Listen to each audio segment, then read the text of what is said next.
နတ်တွေရဲ့စောင့်ရှောက်မှုကိုမေတ္တာတက်အားကြီးတဲ့ပုဂ္ဂိုလ်ဟာရရှိထားတယ်ကာယကံရှင်ကသိကောင်းမှသိမယ်နော်အနေရရှိတဲ့နေရာမှာသွားဖြစ်အောင်ဒုက္ခဖြစ်မဲ့အနေအထားမျိုးလေးတွေကိုမတွေ့ရမကြုံရအောင်ကြံကြံပန်ပန်လွတ်သွားအောင်နော်အဲ့လိုမျိုးစောင့်ရှောက်တဲ့အနေအထားမေတ္တာထားတဲ့ပုဂ္ဂိုလ်ကိုယ်တိုင်ကသိကောင်းမှသိမယ်အဲ့ဒီလိုလေးနေတဲ့စမ်းကြယ်တဲ့ကိစ္စမျိုးတွေကတော့မေတ္တာတရားက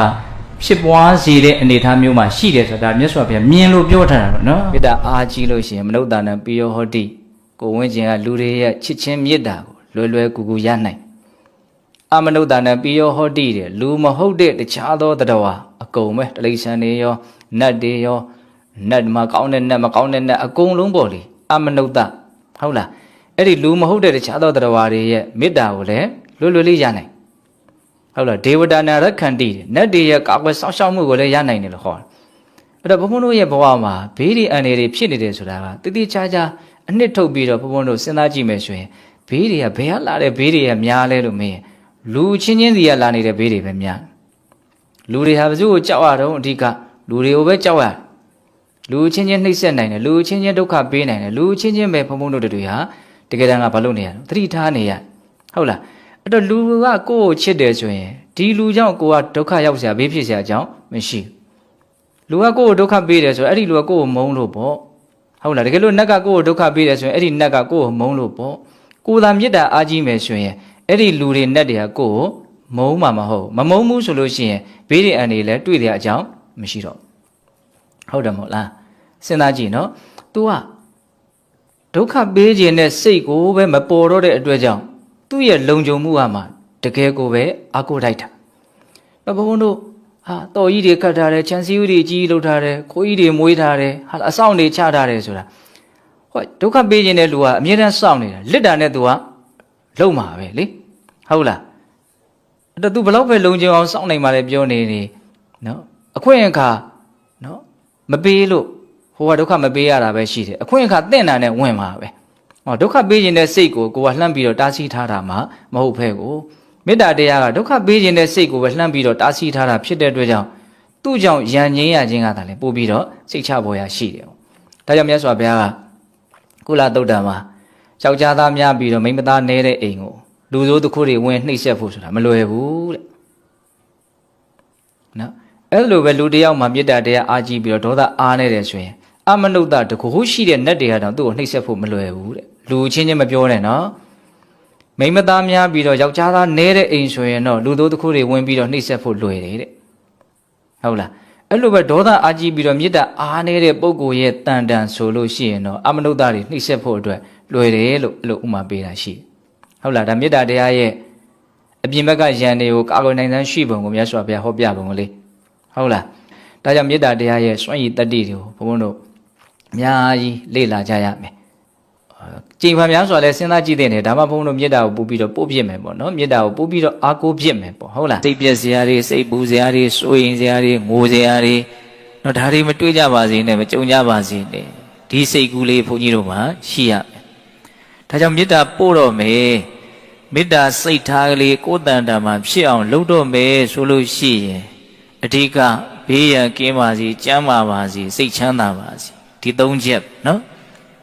အဲ့ဒါဘုန်းကြီးဆိုရိုးလေးတစ်ခုဆိုပြမယ်အဲ့ဒါလေးကိုအလွတ်ရသွားစေခြင်းဘာမှလည်းမခက်ပါဘူးပြမနာလူတတ္တဝါဟူသမျှတို့သည်ဘေးရန်ကင်းကွာကိုယ်စိတ်နှဖျားကျမ်းမာချမ်းသာကြပါစေဒါလေးကိုရစေခြင်းပြမပြည်ကနေဆင်းလာပြမနာလူတတ္တဝါဟူသမျှတို့သည်ဆိုတာအပေပုံသားတွေကိုပြောတာကုံသွားပြီเนาะအဲ့လိုဆိုရင်ပြမနတ်လူတတ္တဝါဟူသမျှတို့သည်ဘေးရန်ကင်းကွာကိုယ်စိတ်နှဖျားကျမ်းမာချမ်းသာကြပါစေစိတ်ထဲကဒါလေးကိုရွတ်ဆိုပြီးတော့စိတ်ရဲ့ဒီတရားဝါတွေရဲ့ပုံမှာချမ်းသာသေးခြင်းနဲ့ဆန္ဒကလေးစိတ်ညှို့မှုကလေးအလေးနဲ့ပါစေရမယ်ရွတ်ဆိုတဲ့အခါမှာစိတ်နဲ့ရွတ်ဆိုတဲ့အခါမှာအဲ့တော့တစ်ခေါက်ရွတ်ဆိုပြီးလို့ရှိရင်ပဋိသစိတ်ချမ်းတခါလို့ရင်ပတိတစ်ပတ်လောက်ရအောင်လုပ်ကြည့်စေခြင်းပြမနဲ့လူတတ္တဝါဟူသမျှတို့သည်ဘေးရန်ကင်းကွာကိုယ်စိတ်နှဖျားကျမ်းမာချမ်းသာကြပါစေဘာဘူးလို့ပတိကြိုင်ခိုင်းတာတော့ဆိုတော့ နည်းဆုံးတော့108ခါလောက်မေတ္တာစိတ်ဓာတ်ကလေးတွေဖြစ်ပေါ်သွားအောင်လှုပ်ဖြစ်သွားစေခြင်းလို့ဟုတ်လားအဲ့ဒါတရက်ကိုပတိ3ပတ်လောက်ရအောင်လုပ်မယ်ဆိုရင်တစ်လလောက်နေလို့ရှိရင်အလွန်မှသိတာထင်ရှားလိမ့်မယ်လို့ဘုန်းကြီးကပြောခြင်းသိတာထင်ရှားတယ်ဆိုတာဘာတွေဖြစ်မဲ့ညာတွေဖြစ်မဲ့အဲ့လိုမျိုးကိုပြောတာမဟုတ်ဘူးကိုယ်တန်တာမှာကိုကြိုးစားအထုတ်လို့ဖြစ်ပေါ်သွားတဲ့တတ္တဝါတွေရဲ့ပုံမှာချမ်းသာစေခြင်းနဲ့စိတ်ထားလို့ဆိုတဲ့ဒီမေတ္တာဓာတ်ကလေးရပဲကိုယ်အလွန်တရာမှငြိမ်းအေးမှုပေးလိုက်။အော်မေတ္တာအလွန်မှကောင်းပါလား။ဟုတ်လား။ကိုယ်စိတ်ထဲကခံစားမှုအနေနဲ့ကိုမေတ္တာတရားရဲ့ငြိမ်းအေးပုံမေတ္တာတရားရဲ့မြင့်မြတ်ပုံကိုယ်တိုင်ခံစားသည့်အနေနဲ့သိလာလိမ့်မယ်။တော့ဒီလောက်ချမ်းသာတဲ့နေနီလောကမှာရှိနေတကိုးလို့ငကိုယ်တုံးကအခြေအနေနဲ့မတူတဲ့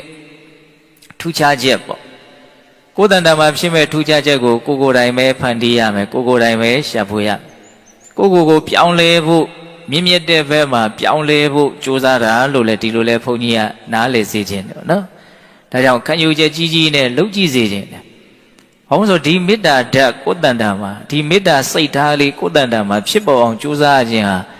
အလွန်တရာမှကိုယ်ဘဝမှာအကျိုးကျေးဇူးများတယ်လို့မြတ်စွာဘုရားမြင်တယ်နော်ဒါကြောင့်ဒါလေးကကောင်းလွန်းလို့ကိုယ်တန်တန်မှာခဏခဏဖြစ်အောင်လုပ်တဲ့နော်ဒါနာကောင်းမှုနဲ့နှိုင်းရှင်ပြီးတော့မေတ္တာစိတ်ထားရဲ့နော်တတ္တဝါတွေရဲ့ပုံမှာဘလောက်ချမ်းသာမှုဖြစ်စေတယ်လဲဆိုတာကိုဒါနာကောင်းမှုနဲ့ရှင်ပြီးတော့ဟောတဲ့ဒေသနာလေးတစ်ခုရှိတယ်။တာယုတ်ပါဠိတော်များမှာမှတ်တမ်းတင်ထားတယ်။အဲ့ဒါကိုမဟာစီဆိုဘုရားကြီးမြန်မာမှုလေးပြုတ်ပြီးတော့စောင်းပုတ်ကလေးစီထားတယ်။တနေ့3ခါအိုးတရားဖြင့်ချက်ခါထမင်းကျွေးမွေးခြင်းတဲ့မယွင်းစင်စစ်နှုတ်တညစ်စာကျိန်3ခါမြမေတ္တာပွားများကြိုးကြီးမှန်းသည်ဘုရားမြတ်စွာမိန်ခွန်းတည်းတဲ့လူတယောက်ကဥစ္စာပစ္စည်းနဲ့လည်းပြည့်စုံလို့ဒါနကောင်းမှုရဲ့ပေါ်မှာယုံကြည်မှုတရားတရားနဲ့လည်းပြည့်စုံလို့တနေ့ကို3ခါတစ်ခါလှူလို့ရှိရင်အိုးကြီး100နဲ့ထမင်းတွေချက်ပြီးတော့လှူအဲ့ဒီထမင်းကထိုက်တန်တဲ့ဟင်းတွေပါချက်ပြီးတော့လှူအဲ့ဒီလိုတနေ့3ခါအိုးကြီး100နဲ့လှူရတန်ရလို့ဖြစ်တဲ့ဒါနကောင်းမှုကြောင့်ဖြစ်ပေါ်မဲ့ကောင်းကျိုးချမ်းသာတဲ့တနေ့ကို3ခါတစ်ခါပွားရင်နွားနှုတ်တညစ်စာဆိုအလွန်အကျွံရှိရင်20စက္ကန့်လောက်ပေါ့နော်အဲ့ဒီအချိန်တိုတွင်လေးမှာသောတော်ကပြောခဲ့တဲ့အလွန်ငြိမ်းအေးတဲ့အဆင့်အတန်းရှိတဲ့မေတ္တာစိတ်ထားကလေးကိုယ်တန်တာမှာဖြစ်အောင်လုပ်လိုက်တယ်တတ္တဝါတွေရဲ့ပုံမှာတကယ်ကိုရိုးသားသားဖြူစင်စင်ဗာမျောလင်းခြင်းမှလည်းမပါဘဲနဲ့ချမ်းသာစေခြင်းယုံတတ်ကလေးပဲအဲ့ဒီစိတ်ထားကလေးကိုယ်တန်တာမှာဖြစ်ပေါ်အောင်ကြိုးစားလိုက်တယ်ဘယ်လောက်တုံးဆိုတော့နော်5-6စက္ကန့်လောက်ပေါ့နော်အဲ့ဒီအချိန်တိုလေးတွင်းမှာဖြစ်တော်သွားတဲ့ဒီမေတ္တာစိတ်ထားလို့ဆိုတဲ့ကောင်းမှုဟာသောတော်ကအိုးကြီးတရားနဲ့ဒီနေ့3ခါလှူလို့ဖြစ်တဲ့ကောင်းမှုထက်အလုံးပြီးတော့မြင်ပါတဲ့ကောင်းကျိုးချမ်းသာကိုဖြစ်စေတယ်လို့မြတ်စွာဘုရားမြင်တယ်ဒေသနာတစ်ခုမှာမြတ်စွာဘုရားကမေတ္တာတရားဟာတတ္တဝါတွေရဲ့ပုံမှာဘယ်လောက်ထိချမ်းသာမှုဖြစ်စေနိုင်တယ်လဲဆိုတဲ့မေတ္တာရဲ့အကျိုးကျေးဇူးကိုငါလွဲလို့ဘယ်သူမှပြည့်စုံအကုန်အစင်မသိနိုင်ဘူးလို့ဒီလိုတောင်မြတ်စွာဘုရားဟောတယ်ဟုတ်လားဒါကြောင့်ဘုန်းကြီးတို့မြတ်စွာဘုရားရဲ့ပုံမှာယုံကြည်ကြတဲ့ပုဂ္ဂိုလ်တွေဟုတ်လားမြတ်စွာဘုရားရဲ့အလုံးစုံကိုသိနိုင်မြင်နိုင်စွမ်းကိုယုံကြည်ကြတဲ့ပုဂ္ဂိုလ်တွေဒါတပ္ပိညုတဉာဏ်ကိုယုံကြည်တယ်ခေါ်တာပေါ့နော်ယုံကြည်ကြတဲ့ပုဂ္ဂိုလ်တွေအနေနဲ့ဒီလောက်တောင်မြတ်စွာဘုရားကအကျိုးကျေးဇူးများတယ်လို့ဟောထားတဲ့မေတ္တာတရားကိုဖြစ်အောင်မလုပ်သင့်ဘူးလားလုပ်သင့်တယ်မေတ္တာတရားကိုပွားများလို့စိတ်ထက်သန်ဖို့အတွက်မေတ္တာတရားရဲ့ကောင်းကျိုးကိုဖြစ်စေနိုင်တဲ့စွမ်းတွေကိုဘုန်းကြီးတို့ပြောတဲ့နေရာမှာမြတ်စွာဘုရားအထူးပြုပြီးတော့ဟောတာကနော်ကာကွယ်ရေးတာဝန်ကိုအလွန်မှအစွမ်းထက်မြက်စွာယူနိုင်တယ်ဆိုတဲ့အပိုင်းဘုန်းကြီးတို့ဘဝရဲ့လုံခြုံရေးကိုမေတ္တာတရားကအပြည့်အဝတာဝန်ယူနိုင်တယ်ကာကွယ်စောင့်ရှောက်မှုပေးတဲ့နေရာမှာသူ့ကိုမှီတာမရှိဘူးခုဘုန်းကြီးတို့ဘေးတွေရန်တွေကြောက်ကြလို့ပရိတ်တွေပါတွေရွတ်ကြတာရှိတယ်မို့လားပရိတ်ဆိုတဲ့စကားလေးပရိတ္တဆိုတာအယန္တာပဲလေဟုတ်လားတတ္တဝါကိုလုံခြုံမှုဖြစ်အောင်အယန္တာအနေနဲ့ကာကွယ်စောင့်ရှောက်နိုင်စွမ်းရှိတဲ့အရာတွေထဲမှာမေတ္တာတရားအထုထိပ်ပဲသူ့ကိုမှီတဲ့အရာဘယ်ရာမှမရှိဒါကြောင့်ဒေသနာတစ်ခုမှာမြတ်စွာဘုရားက ယောက်ျားသားနေပြီးတော့မိန်းမသားများတဲ့အိမ်ကိုလူဆိုးတစ်ခုတွေဝင်ရောက်နှိပ်စက်ဖို့လွယ်တယ်တဲ့အဲ့လိုပဲဒေါသဓာတ်အားကြီးပြီးတော့မေတ္တာဓာတ်အားနေတဲ့ပုဂ္ဂိုလ်တွေရဲ့ဘဝကိုလည်းပဲနော်အမနုဿလို့ဆိုတဲ့လူမဟုတ်တဲ့တခြားသောတရားဝါတွေအဲ့လိုအမျိုးမျိုးသောတရားဝါတွေကလွယ်လွယ်ကူကူသူ့ကိုဝင်ပြီးတော့နှိပ်စက်နိုင်တယ်ဖျက်ဆီးနိုင်တယ်ယောက်ျားသားများပြီးတော့မိန်းမသားနေတဲ့အိမ်ကိုလူဆိုးတစ်ခုတွေဝင်ရောက်နှိပ်စက်ဖို့အလုံးမခက်ခဲလိမ့်မယ်အဲ့လိုပဲမေတ္တာအားကောင်းပြီးတော့ဒေါသအားနေတဲ့ပုဂ္ဂိုလ်တွေရဲ့တန်တန်ကိုလည်းပဲတကူရှိပါတယ်လို့ဆိုတဲ့အမနုဿတွေကတောင်ဝင်ရောက်နှိပ်စက်ဖို့မလွယ်ဘူးလို့အဲ့လိုဟောတဲ့ဒေသနာတစ်ပုဒ်လည်းရှိနောက်ဒေသနာတစ်ပုဒ်မှာဘယ်လိုပြောထားတော့အလွန်ကောင်းတဲ့တန်နဲ့လှုပ်ထားတဲ့32လက်သက်လောက်ရှိတဲ့တန်လျက်ဓာကြီးတစ်ချောင်းမြည်နေအောင်ထက်နေအောင်တွေးထားတယ်အဲ့ဒီတန်လျက်ဓာကြီးကိုတစုံတစ်ယောက်သောပုဂ္ဂိုလ်ဟာဒီဓာကိုဒီဘက်6ကလေးတွေကိုခြေတယ်လို့မျိုးငါခြေပလိုက်မယ်စက်ကူလေးတွေကိုလုံးတယ်လို့မျိုးလုံးပလိုက်မယ်အဲ့လိုတွေးကြံပြီးတော့အဲ့ဒီတန်လျက်ဓာကြီးကိုလုံးဖို့ခြေဖို့ကြိုးစားမယ်ဆိုရင်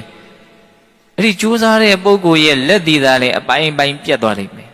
ဒီတန်လျက်ဓာကတော့ဘာမှဖြစ်သွားမှာမဟုတ်ဘူးအဲ့ဒါမြတ်စွာဘုရားပေးတဲ့ဥပမာမေတ္တာအားကြီးတဲ့ပုဂ္ဂိုလ်ကိုအစွမ်းရှိပါတယ်ဆိုတဲ့တရားဝါတွေကတောင်နှိမ့်ဆက်လို့မရဘူးလို့ပြောတာအဲ့လိုပြောလိုက်လို့လည်းပဲမေတ္တာတရားဟာတတ္တဝါတွေကိုတံပြန်လက်နဲ့တစ်ခုအနေနဲ့ဆင်းရဲစေတယ်လို့ဒီလိုအဓိပ္ပာယ်ကောက်လွဲလို့တော့လည်းမရဘူး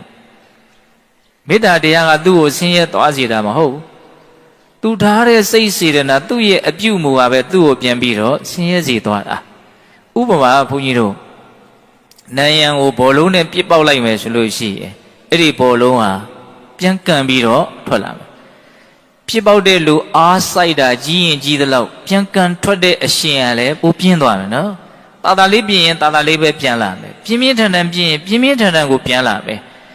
အဲ့ဒီဘောလုံးကြီးပြန်ကန်ထွက်သွားတဲ့ကိစ္စမှာနယံကြီးကကန်ထုတ်သလား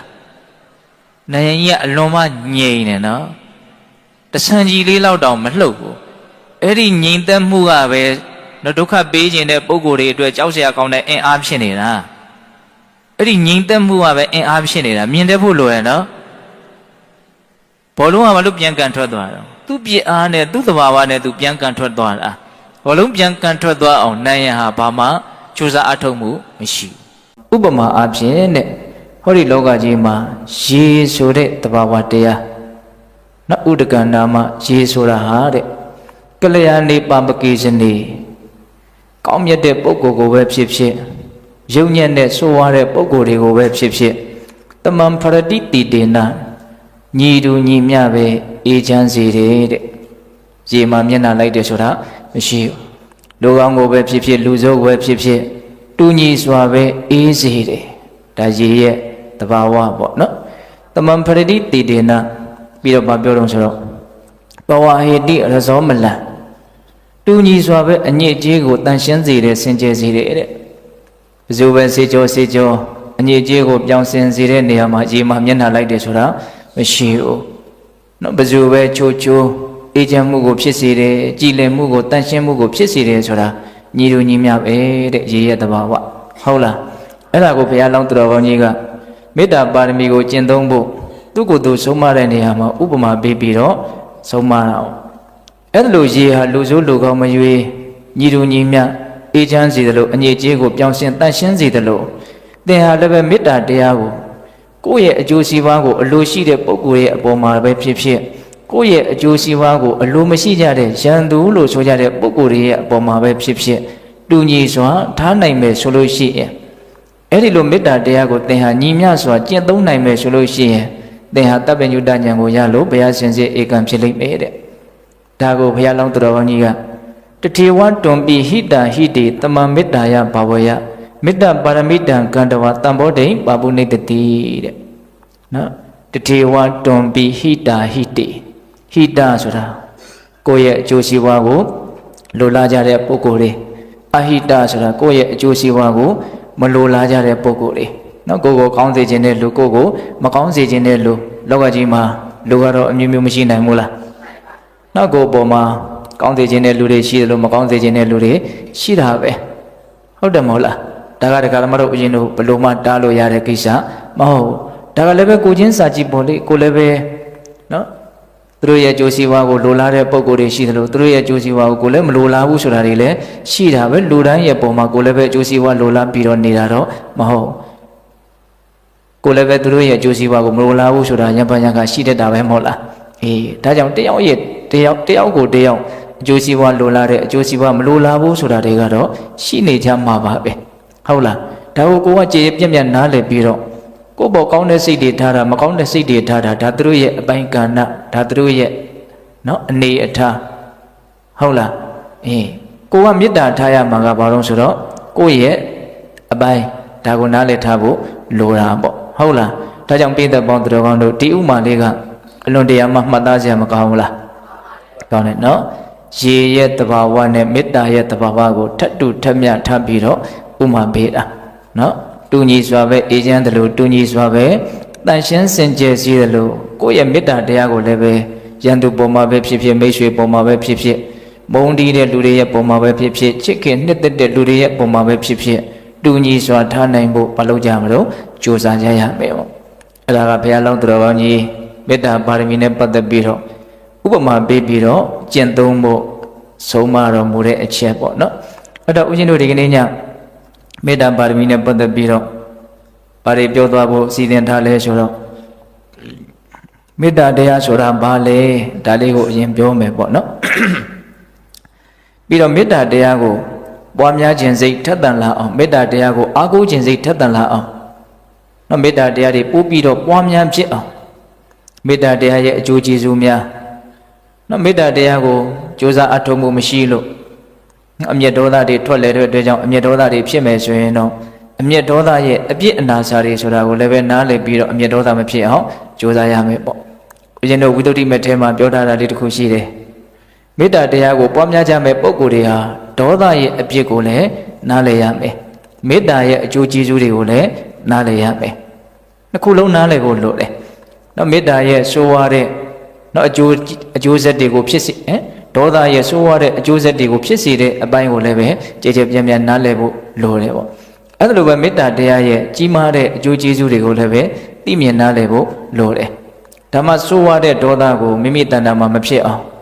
နော်အကျိုးကျေးဇူးများပြားတဲ့မေတ္တာတရားမိမိတဏ္ဍာမှာဖြစ်ပေါ်အောင်ကြိုးစားခြင်းတွေပို့ပြီးတော့ထပ်တာမှာဟုတ်လားအဲ့တော့ဦးဇင်းတို့ဘယ်ကနေစပြောမလို့ဆိုတော့မေတ္တာဆိုတာဘာလဲဆိုတာလေးကနေစပြီးတော့ပြောကြည့်ရအောင်။နော်အကျဉ်းမြင်အဖြစ်တော့နော်အကျဉ်းမြင်အဖြစ်ကိုမဟုတ်ပါဘူးလေပိဿတို့မေတ္တာတရားရဲ့အဓိပ္ပာယ်ကိုနော်ရည်လေပတ်တဲ့အာလုံးနားလည်ထားကြပြီးသားပုံကိုယ်တွေကြီးပါဟုတ်လား။အဲ့တော့ဒီနေရာမှာမေတ္တာတရားကိုဦးဇင်းတို့ဘယ်လိုပါလာပြန်ကြတာများလဲဆိုတော့မေတ္တာကိုချစ်ခြင်းလို့ဒီလိုနားလည်ထားရတယ်ဒီလိုလည်းပဲပြောရတာများတယ်ပေါ့။အဲ့တော့ဒီနေရာမှာချစ်ခြင်းဆိုတာကနော်၃မျိုးရှိတယ်လို့ကျမ်းစာတွေထဲမှာပြောတယ်တဏှာပေမဂေဟတိတပေမမေတ္တာပေမဆိုပြီးတော့ပေမဓာတ်၃မျိုးပေါ့နော်ပေမဆိုတာချစ်ခင်နှစ်သက်တဲ့သဘောဟုတ်လားအဲ့ဒီချစ်ခင်နှစ်သက်တဲ့သဘောကတဏှာပေမဆိုတာရှိတယ်တဲ့နော်ယောက်ျားမိန်းမအချင်းချင်းနော်ချစ်ခင်နှစ်သက်ကြတဲ့သဘောဒါကိုတဏှာပေမလို့သုံးတယ်နောက်မိသားစုဝင်အချင်းချင်းဆွေမျိုးအချင်းချင်းနော်ချစ်ခင်နှစ်သက်ကြတဲ့သဘောကိုကြတော့ဂေဟတိတပေမဒီလိုသုံးတယ်ပေါ့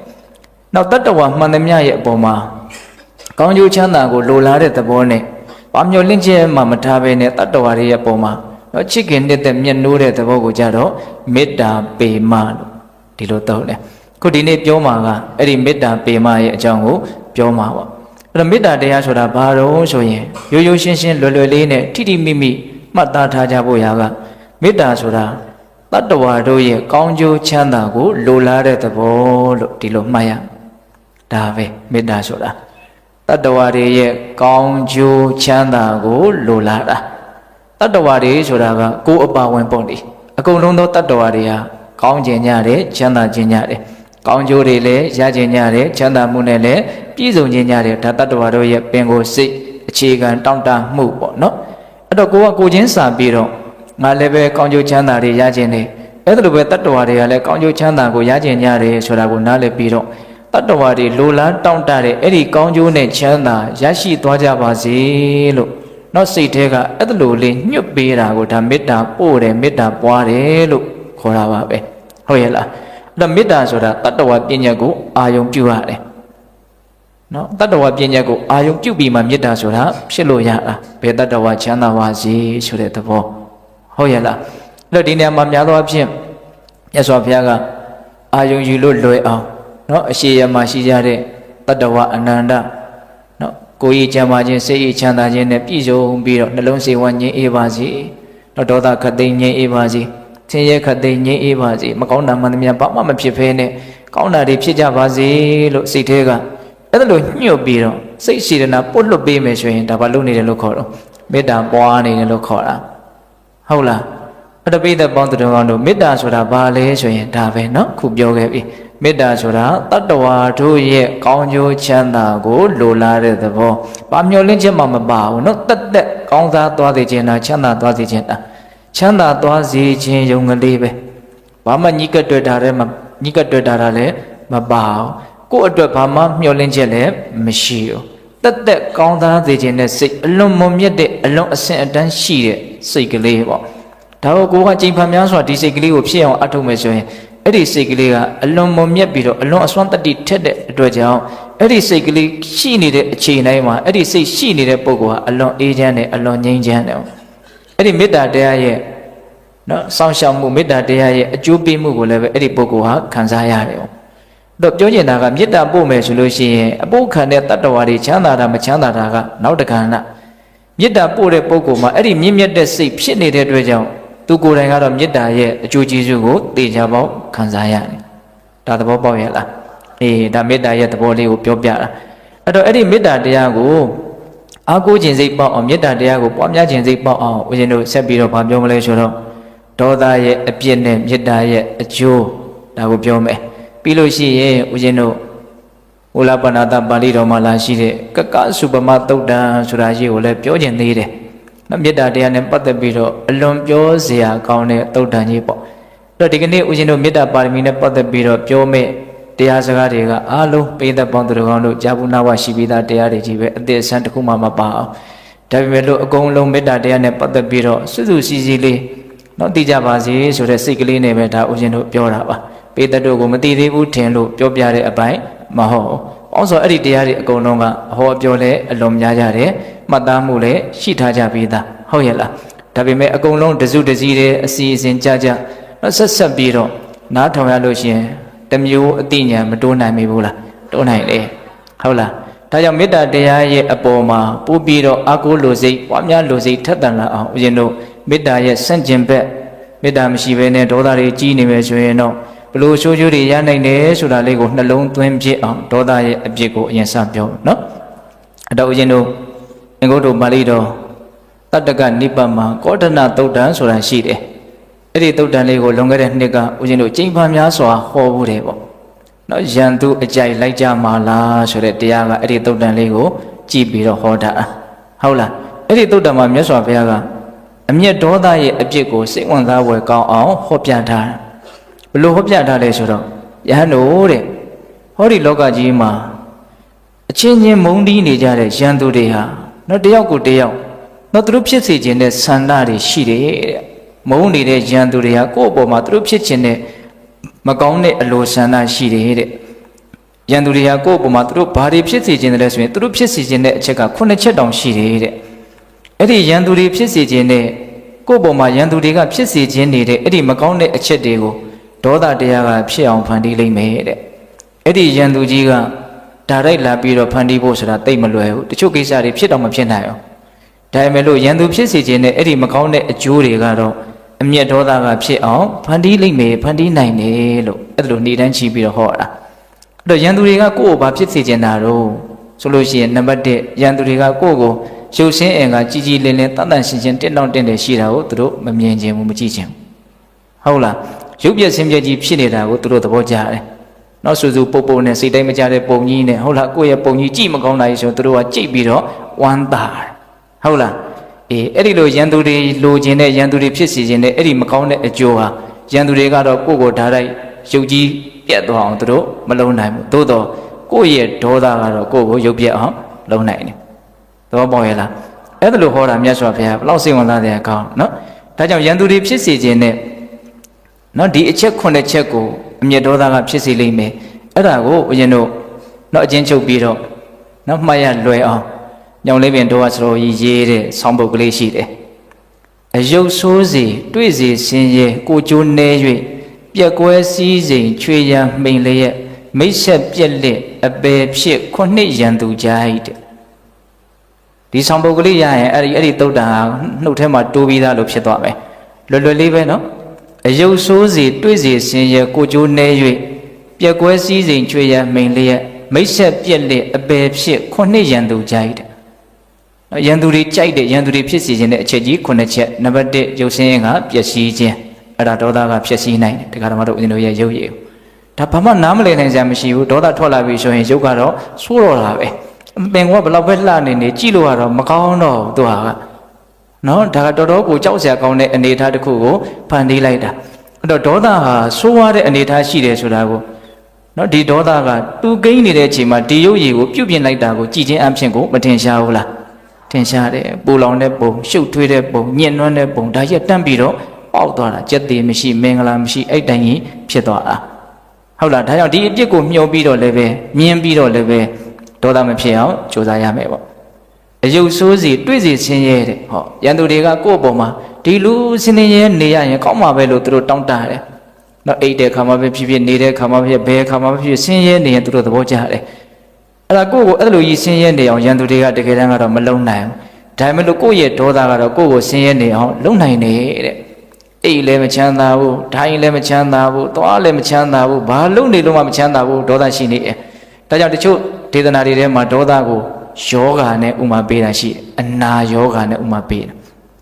ဒါအနာယောဂါဖြစ်နေတယ်သူပတ်စံရှိတာပဲဒုက္ခရောက်တာကရောက်နေတာပဲသူပညာတတ်တာကတတ်တာပဲအနာယောဂရှိနေဒုက္ခကတော့ရောက်နေအဲ့လိုပဲဒေါသဖြစ်နေဘာဖြစ်တော့ဒုက္ခရောက်တယ်အဲ့ဒါမြတ်စွာဘုရားအဲ့ဒီတုတ်တန်ကိုအသေးစိတ်ဟောတယ်အလွန်မှတ်သားစရာကောင်းတယ်စောစောကရုပ်ပြက်တယ်ဆိုတာကိုဘယ်လိုဟောတယ်ထင်တော့မြတ်စွာဘုရားရေမိုးချိုးပြီးတော့ကောင်းစွာဖီးလိမ်ပြင်ဆင်ထားတော့လည်းပဲဒေါသဖြစ်နေရင်တော့အဲ့ဒါကြည့်မကောင်းဘူးတဲ့ဟုတ်လားအဲ့လိုပဲတဲ့လူတယောက်တိုက်ကြီးနဲ့နော်အိယာတွေခန့်ခန့်တန်းတန်းနဲ့ကောင်းကောင်းမွန်မွန်စားတော့နေထိုင်ပြီးတော့နေရတယ်ဆိုပေမလို့ဒေါသဖြစ်နေရင်တော့အဲ့ဒီပုဂ္ဂိုလ်မချမ်းသာဘူးတဲ့အဲ့တိုင်းပြောတာနော်အဲ့တော့အယုတ်ဆိုးစီတွေ့စီဆင်းရဲကိုကျိုးနေ၍တဲ့ဒီလိုအကျိုးစီးပွားတွေဘာမှမဖြစ်ထိုးဘဲနဲ့သူ့ရဲ့အကျိုးစီးပွားမှန်တယ်အကုန်ပြည့်စည်ရင်ကောင်းမှာပဲလို့ရန်သူတွေကတောင်းတတယ်အဲ့ဒီရန်သူတောင်းတတဲ့ချက်ကိုဒေါသကဖန်တီးမယ်အယုတ်ဆိုးစီတွေ့စီဆင်းရဲကိုကျိုးနေ၍ပြက်ကွဲစည်းစိမ်စည်းစိမ်ဥစ္စာတွေရုတ်တရက်ကုန်ခန်းသွားတဲ့ပျက်စီးသွားတဲ့နော်ဒေါသအကြီးတဲ့ပုဂ္ဂိုလ်လှုပ်ချင်ရတွေလှုပ်ပြောချင်ရတွေပြောအမှားတွေလွန်ကျူးမိပြီးတော့ရာဇဝမှုတွေဘာတွေဖြစ်ပြီးတော့အဲ့ဒါအကြီးကျယ်စီးပွားရေးပျက်စီးတဲ့မြတ်စွာဘုရားတော့အဲ့လိုရှင်းပြအောင်နော်စီးပွားဥစ္စာကိုပျက်စီးခြင်းတယ်ဆိုတာဘယ်သူမှမရှိဘူးဒါပေမဲ့လို့ဒေါသဖြစ်ရင်တော့အခက်မသိရင်ပျက်စီးသွားနိုင်တယ်ဒေါသရဲ့အဖြစ်ကိုနားလည်ဖို့ဟုတ်လားအယုတ်ဆိုးစီတွေ့စီဆင်းရဲကိုကျိုးနေ၍ပြက်ကွဲစည်းစိမ်ချွေရန်မိန်လျက်တယ်နော်အချွေရန်ပေါင်းသင်းနေနော်ကိုနာမကတ်ချင်ဘူးကိုယ့်ရဲ့ကြော်စောတာမထွက်ဘူးကိုယ့်ရဲ့ကောင်းတဲ့တဲ့မထွက်ဘူးအချမ်းရအကျော်စောကိုမှမရှိဘူးတနည်းပြောရလို့ရှိရင်လည်းပဲနာမည်ဆိုးထွက်တယ်နာမည်ပြက်တယ်သိခံကြတယ်ဘလောက်ပဲဂုံချိတဲ့ပုဂ္ဂိုလ်ပညာတတ်တဲ့ပုဂ္ဂိုလ်ပဲဖြစ်ဖြစ်ဘလောက်ပဲကောင်းတယ်လို့လူလောကထဲမှာကြော်ကြတဲ့ပုဂ္ဂိုလ်ပဲဖြစ်ဖြစ်နော်အမျက်ဒေါသမထွက်တဲ့နေမှာအမျက်ဒေါသထွက်ပြီးတော့ရှူးရှူးရှဲရှဲကြီးဖြစ်နေမယ်ဆိုရင်တော့အဲ့ဒါသိခံကြတာတော့အမှန်ပဲဟုတ်တယ်မဟုတ်လားအရှက်ကွဲတာပေါ့နော်လူကြားထဲမှာဟုတ်လားဒါကြောင့်ကိုယ့်ကိုအဲ့လိုမျိုးဖြစ်စည်းနိုင်တဲ့ဆွမ်းအားတတိဒေါသမှရှိတယ်အယုတ်ဆိုးစီတွေ့စီဆင်းရဲကိုကျိုးနေ၍ပြက်ကွဲစည်းစိမ်ချွေရန်မိန်လျက်မိတ်ဆက်ပြက်လက်တဲ့ဟောမိတ်ဆွေပေါင်းတဲ့နေရာကိုယ်ခွာတယ်ချစ်မဲ့ခင်မဲ့လူမရှိဘူးနော်မေတ္တာငတ်တယ်ပေါ့ဒေါသအာကြီးတဲ့လူဒါကလည်းပဲကိုယ်လည်းပဲကိုချင်းစာကြည့်ပေါ့ဒေါသအာကြီးတဲ့လူနာကိုဇေဝံကတ်ချင်ပေါ့ဒါကြောင့်ဦးဇင်းတို့စာတွေထဲမှာလာကိုကြတော့လူတွေကမตาလဲတตาလဲတအောင့်တကြတယ်ကြည်ကျင်ကြတယ်မြင်ကျင်ကြတယ်နေကိုကြတော့ဘယ်သူမှစစ်စစ်မကြည်ကျင်ပူလွန်းလောင်လွန်းလို့ဟုတ်လားအဲ့လိုပဲမေတ္တာအာကြီးတဲ့လူတွေကအလွန်ချစ်မြတ်နိုးတယ်ဒေါသအာကြီးတယ်ဆိုရင်တော့လူတွေကမကတ်ချင်နော်မေတ္တာတရားကလနဲ့တူတယ်ဒေါသတရားကနေနဲ့တူတယ်လို့ဒီလိုဥမာပေးလာလည်းရှိတယ်တကူကထိတ်ကနေရှိစိတ်တို့ထိတ်ကနေရှိစိတ်တို့ဒေါသတွေအာကြီးရင်ကြာရင်ကိုဒေါသရဲ့ဒဏ်ကိုဘယ်သူမှမခံနိုင်တချို့ဆိုရင်မချစ်လို့တော့မဟုတ်ဘူးဒါပေမဲ့အနာတော့မကတ်ချင်ဒေါသအာကြီးတဲ့လို့မတဲ့မိကောင်းဆွေကောင်းတွေလည်းပဲကိုယ့်ကိုခွာသွားတတ်တယ်အထီးကျန်တဲ့မေတ္တာငတ်တဲ့ဒေါသအာကြီးတဲ့လို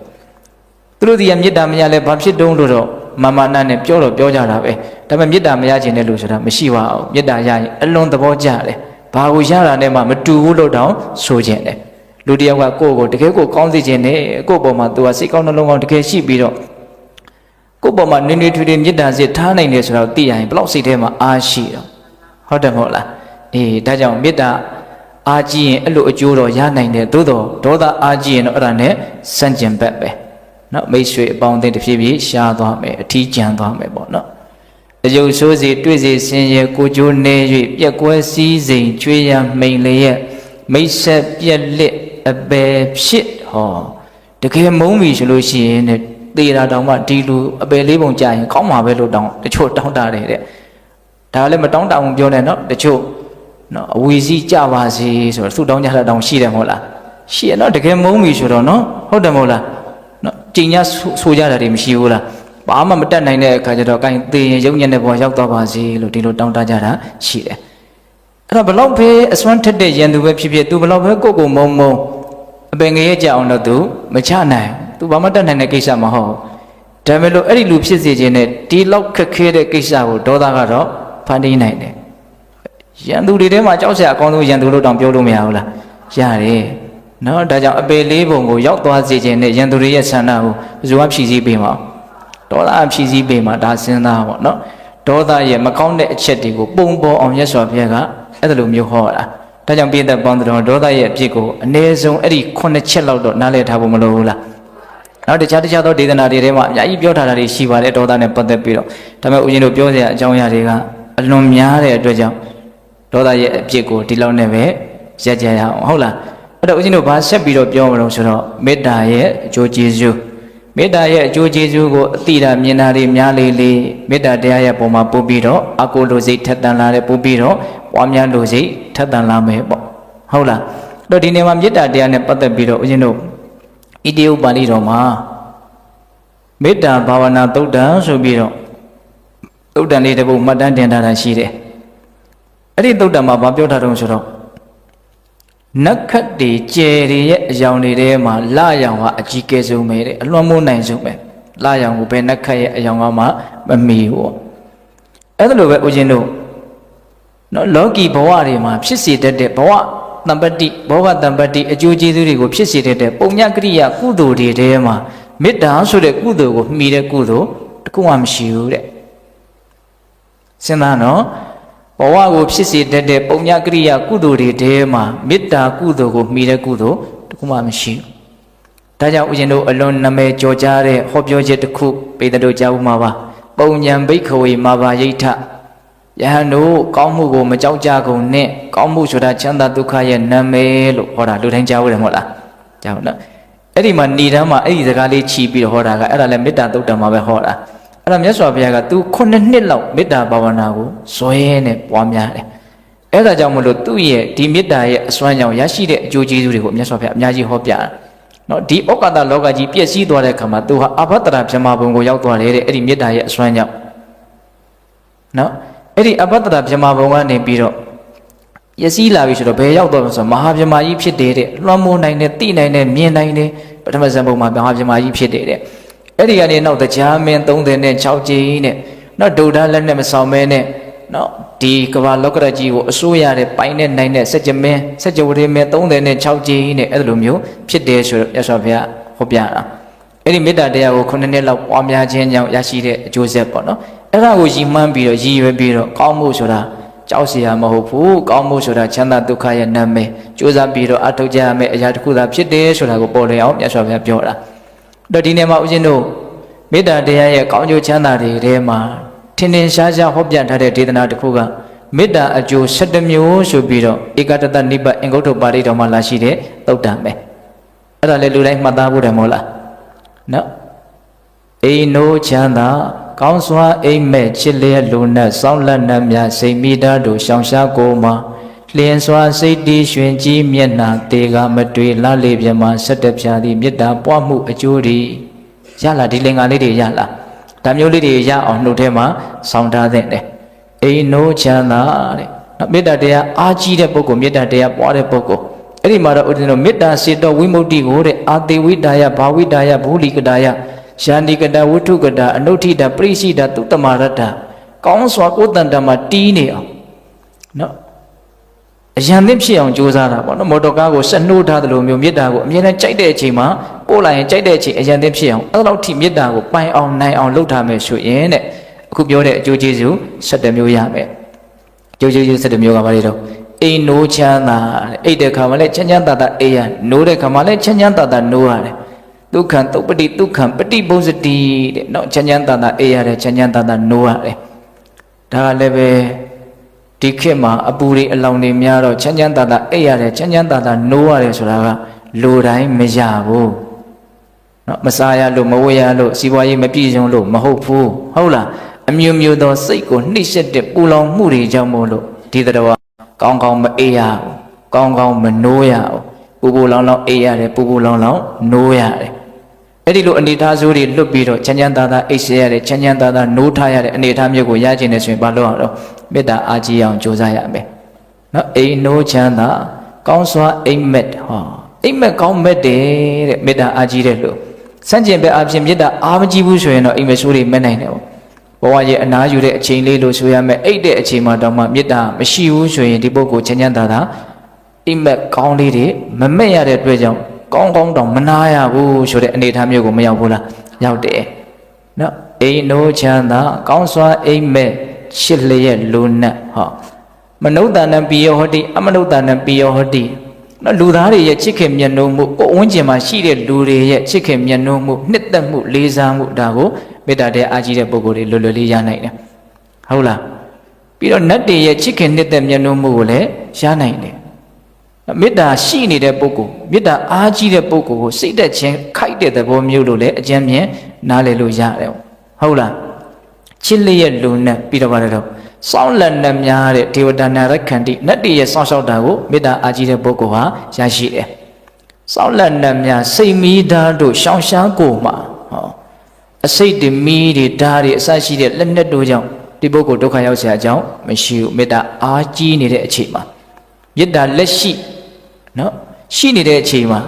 အစိတ်တမီးတွေဓာတ်တွေမကြရောက်နိုင်ဘူးစိတ်မီဓာတို့ရှောင်ရှားကိုမှာလျင်စွာစိတ်တီးဟောတို့တန်စိတ်တန်တမာတိရတီးတဲ့စိတ်ရတည်ငြိမ်မှုကိုမြန်မြန်ဆန်ဆန်ရတဲ့ကမ္မထံလို့မြတ်စွာဘုရားဟောတယ်စိတ်ကဆင်းရဲရင်မတည်ဘူးဟုတ်လားမေတ္တာပွားခြင်းအဖြစ်စိတ်ကမြန်မြန်ဆန်ဆန်ချမ်းသာတယ်ဒါကဥစဉ်တို့ကံကံရဲ့အကျိုးရှုတော့မှကြည့်မယ်ဆိုရင်သူများကိုချမ်းသာစေခြင်းနဲ့စိတ်မွေးတော့ကိုယ်မှမြန်မြန်ဆန်ဆန်ချမ်းသာတာပဲဟုတ်တယ်မဟုတ်လားဒါကြောင့်မလို့ချမ်းသာတဲ့အတွက်ကြောင့်စိတ်မြန်မြန်တည်တယ်စိတ်ကိုမတည်အောင်လုပ်တာကအကြံဉာဏ်ပြောရရင်တော့ဒေါသပဲစိတ်တိုင်းမကြမှုတွေမှွေနှောက်ချောက်ချားနေအဲ့ဒါစိတ်ကမတည်ငြိမ်မှုဟုတ်ရဲ့လားဒါကြောင့်တိုးတန်စိတ်တန်တမာတိရဲ့ဒီစိတ်ရဲ့တည်ငြိမ်မှုကိုမြန်မြန်ဆန်ဆန်ရခြင်းနဲ့ဆိုရင်မေတ္တာပွားရမှာနော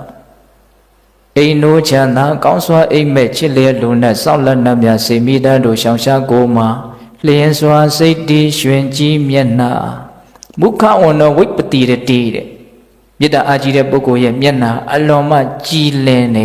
တဲ့ဟုတ်ရဲ့လားခုနတော့ကအယုတ်ဆိုးစီဆိုတာနဲ့သူကစန့်ကျင်ဘက်ပေါ့နော်ဒေါသကရုပ်ရည်ကိုဖျက်ဆီးမယ်ဒီဘဝနဲ့မကဘူးနောက်ဘဝဆက်ပြီးတော့အဲ့ဒါအယုတ်ဆိုးကြီးဖြစ်မှာဒေါသအားကြီးတဲ့လူ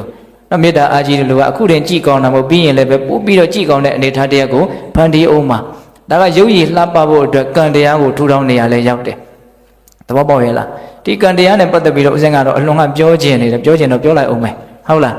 နော်တချို့နော်အမေလည်းလှတယ်အဖေလည်းလှတယ်ကလေးလေးကြမှာဘာဖြစ်နော်အိုးနေတာရှိတယ်အမေနဲ့မတူလားဆိုလဲတူတယ်အဖေနဲ့မတူလားဆိုလဲတူတယ်ဘာတူတော့ဆိုတော့အိုရာတွေကြီးရွေးတူတယ်စဉ်းစားကြည့်သတိထားကြည့်နောက်တချို့အမေလည်းပြောလောက်အောင်မလှဘူးအဖေလည်းပြောလောက်အောင်မလှဘူးသားသမီးကြမှာလှနေတာရှိတယ်အမေနဲ့လည်းတူသလားမေတူတယ်အဖေနဲ့လည်းတူတယ်တူတော့တူနေတာပဲဒါပေမဲ့လှတာလေးကောင်းတာလေးပဲရွေးပြီးတော့တူတယ်ကဲဒါပါလေဆိုတော့တတ္တဝါရဲ့ကံတရားပေါ့အဲ့ဒီကံကဘာတုံးလို့မေးရဲ့ဒေါသအနေအများမေတ္တာအနေအများကိုအတိတ်ကရည်ညွှန်းတာပေါ့ဟုတ်လားဒါကြောင့်လင်းစွာစိတ်တည်ရွှင်ကြီးမျက်နှာသေခါမတွေ့လားလေမြမ17ဖြာသည်မေတ္တာပွားမှုအကျိုးတည်းတဲ့ဟုတ်လာ